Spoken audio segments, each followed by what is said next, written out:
Hi, and welcome back to the channel. Howard County Police on Sunday identified 2 of the 3 individuals who were killed in an apparent double murder-suicide Saturday that spanned it from Federal Hill to Columbia. Early Monday morning, Baltimore police identified the third person. Police say Ray J. Sharif Black, 44, fatally shot his ex-girlfriend, Tara LaBange, 41, inside a home in South Baltimore. He then traveled to Columbia and gunned down his ex-wife, Wendy Natalie Black, 42. In a Facebook Live video taken between the killings, Black, who is from the 7600 block of Irwin Works Way in Hanover, stood outside an apartment building in Columbia Kings neighborhood, where he says he is upset about custody issues with both women. Court records show that Black have been tangled in a custody battle since July 2018. They have been filing nearly every month throughout the past 3 years, with the most recent one being filed Tuesday. Both Wendy and Ray J worked as certified registered nurses, helping administrating the proper dose of anesthesia for surgeries and other procedures such as epidurals. There are several domestic violence cases listed in the online records against Ray J, with the latest being issued in April 2020. The April case, along with a peace order in March 2019, were dismissed by a judge.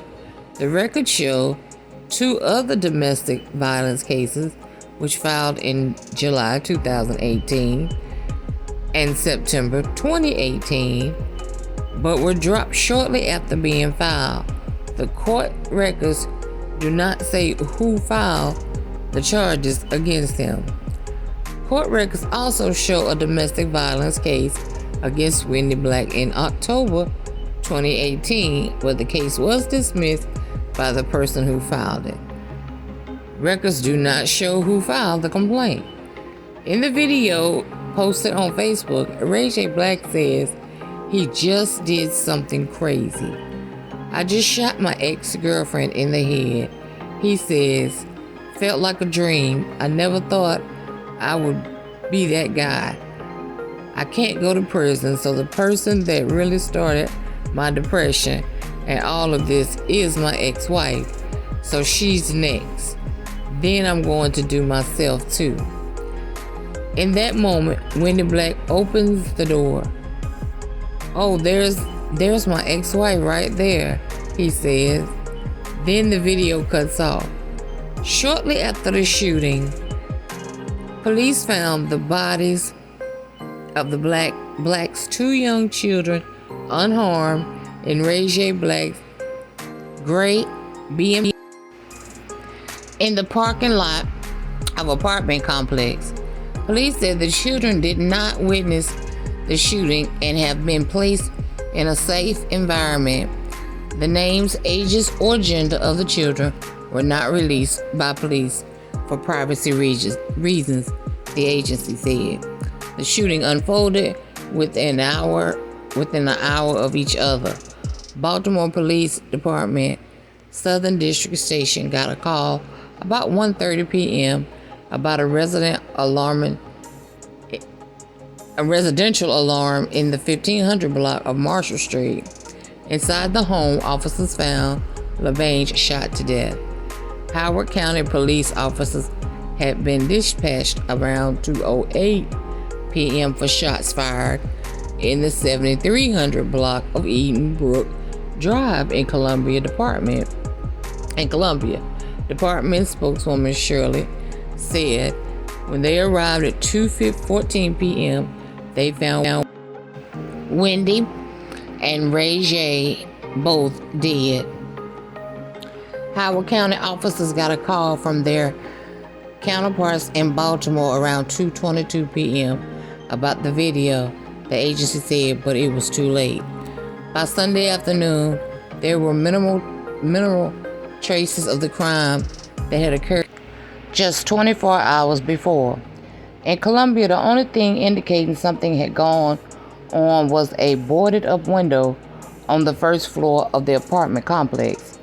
Wendy Black had worked at Howard County General Hospital as a nurse and anesthesia for nearly 5 years, spokesman Sharon Sopp said.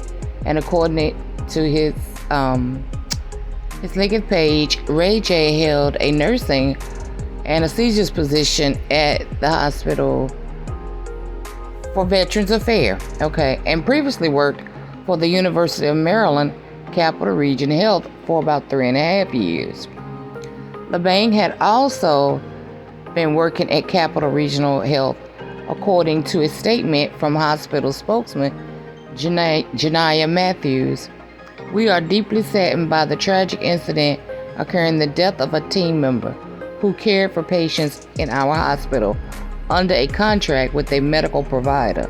Matthews wrote in an email, "We extend our heartfelt condolences to the family and are offering grief counseling to our colleagues."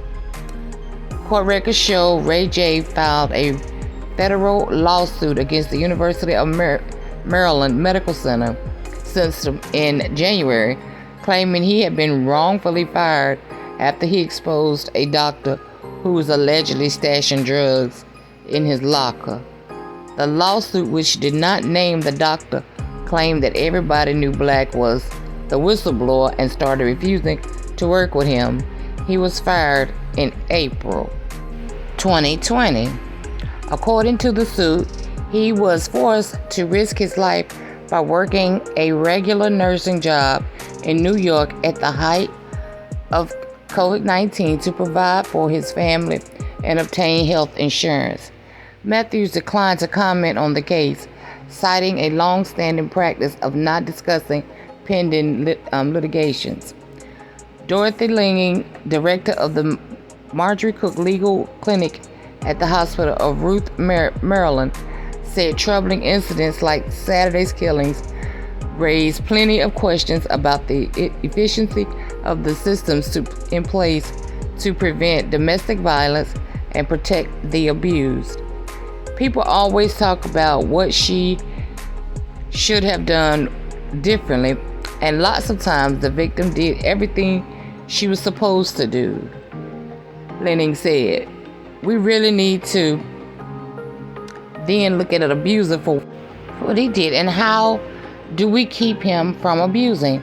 Lenning said she wonders about how Black was able to obtain a gun and whether the professionals who made contact with the couple as they battled for the custody of the children could have noticed signs of any abuse on Black's part, verbally or otherwise. It's just very important that we stay focused on the fact that domestic violence really is a dangerous and lethal situation. We have not solved the problem, and not only do we need to look at the physical abuse, we also need to look at the mental and verbal abuse also. Domestic violence is just a very, very, like they said, lethal. It's just that simple. Usually it winds up ending in a bad, tragic incident, as it is here. She did everything she tried. She was even at a location that he didn't know about, or at least she thought he didn't know about.